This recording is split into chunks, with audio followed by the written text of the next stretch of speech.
Daniel, ATE ya anunció para mañana un corte de actividad en el hospital y audiencia pública. Sí, mañana nosotros, en el marco de una asamblea que hubo el día viernes, hemos tomado esa medida de parte de la asamblea por la cuestión. Hay dos cuestiones. Primero iba a ser el lunes, que es la Jornada Nacional de Protesta, pero la trasladamos a miércoles porque teníamos compañeros médicos de paro por el rechazo a la propuesta salarial que hizo el gobierno a los médicos. Entonces la resolvimos para el día miércoles. En realidad nosotros tenemos un problema de índole local y otro de índole provincial y otro de índole nacional. El local tiene que ver con que hay compañeros que van a estar rescindiendo sus servicios, son monotributistas, por una cuestión de falta de fondos de parte del SANCO. Es una reunión que tuvimos con el interventor, el doctor Moreira, y bueno, y nosotros lo que estamos planteando es que se discutan los planteles óptimos, porque en realidad lo que se dice que se va a sacar y que tiene que ver con la antigüedad son compañeros que cumplen servicios que son esenciales, como limpieza, camilleros, y son servicios que no pueden cortarse. Entonces, hay cuestiones que hay que resolver de otra manera, no son solamente mirar la cuestión del costo. Sinceramente, la actitud del gobierno provincial ante esta situación es la de no hay fondo, no hay plata, como dijo Puyaro, pero sinceramente a nosotros nos preocupa. Son compañeros que se quedan sin trabajo, pero sobre todo también son compañeros que dejan brindar servicios que atienden a la población. No es una cuestión menor. Entonces eso va por ese lado. Y después nosotros tenemos la Jornada Nacional de Protesta de ATE, que tiene que ver con despidos en el Estado Nacional, que tiene que ver con recortes de la partida, que tiene que ver con cierres de áreas específicas de la Nación. Y eso a nosotros nos preocupa muchísimo. Pensemos que el Estado cumple y garantiza derechos. Si nosotros recortamos espacios específicos, los derechos se resienten. Y sinceramente la población no tiene por qué pagar las consecuencias de un ajuste feroz que ha lanzado el gobierno nacional, que en realidad termina ese ajuste que se le hace a jubilados, a los trabajadores, a los comedores escolares. Termina en timba financiera, como ya lo vivimos en la época de Macri, porque todos los días pagamos de intereses, terribles intereses, por los pases que hubo de la LELIC, de los bancos hacia el pase. Entonces, la verdad que a nosotros eso nos preocupa, no vemos un horizonte, vemos con preocupación cómo se resiente la canasta de las familias, cómo les cuesta cada vez más a los trabajadores poner el pan en la mesa de sus hogares. Y bueno, y a nivel provincial tenemos un lío bárbaro porque no tuvimos todavía ofrecimiento en paritaria.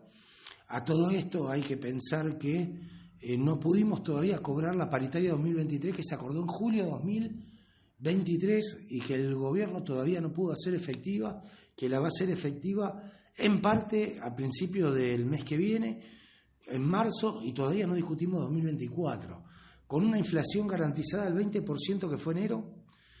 Y hubo una propuesta sola a los médicos y a los docentes, no a nosotros, del 7%.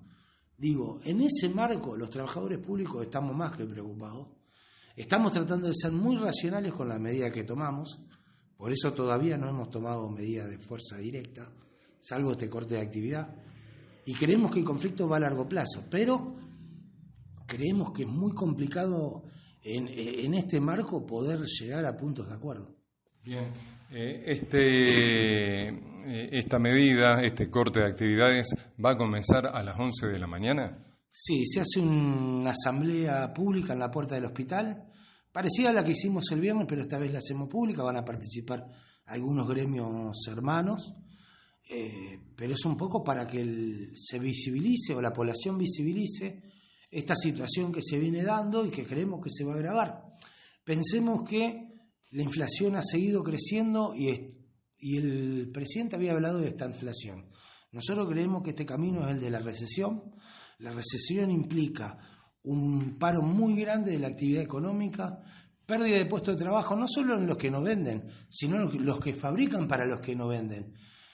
Pérdida de puestos de trabajo, y la pérdida de poder adquisitivo ha sido terrible de los trabajadores registrados, ni hablar de los que no son registrados.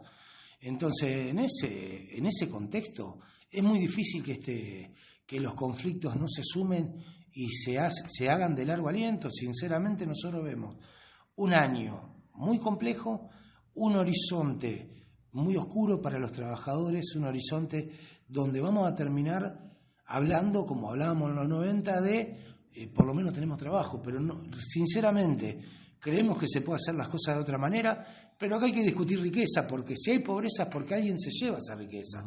De la torta, una parte muy grande se la llevan muy pocos, y el resto, que somos los trabajadores, los que no tienen trabajo, los trabajadores informales, vemos cómo nuestro sueldo se licúa, pasa por la gran licuadora y sufre las consecuencias. Y como dijimos al principio, esto hace que cada vez sea más difícil no solo poder hacer cosas extras en casa, sino poder comer todos los días.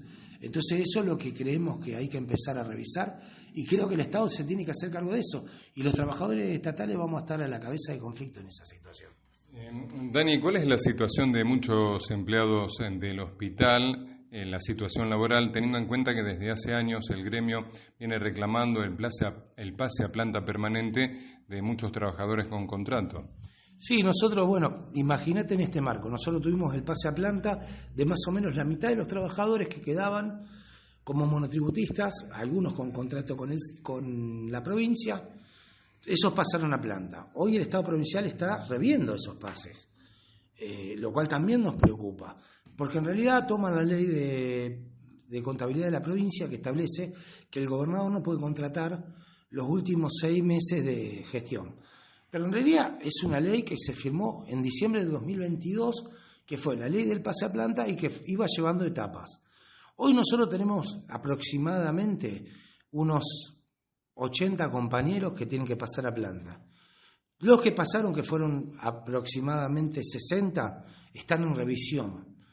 Esa situación es la que también nos preocupa, porque este marco hoy, para poder pagar un aumento inferior que el que habíamos pedido, el SANCO está recortando.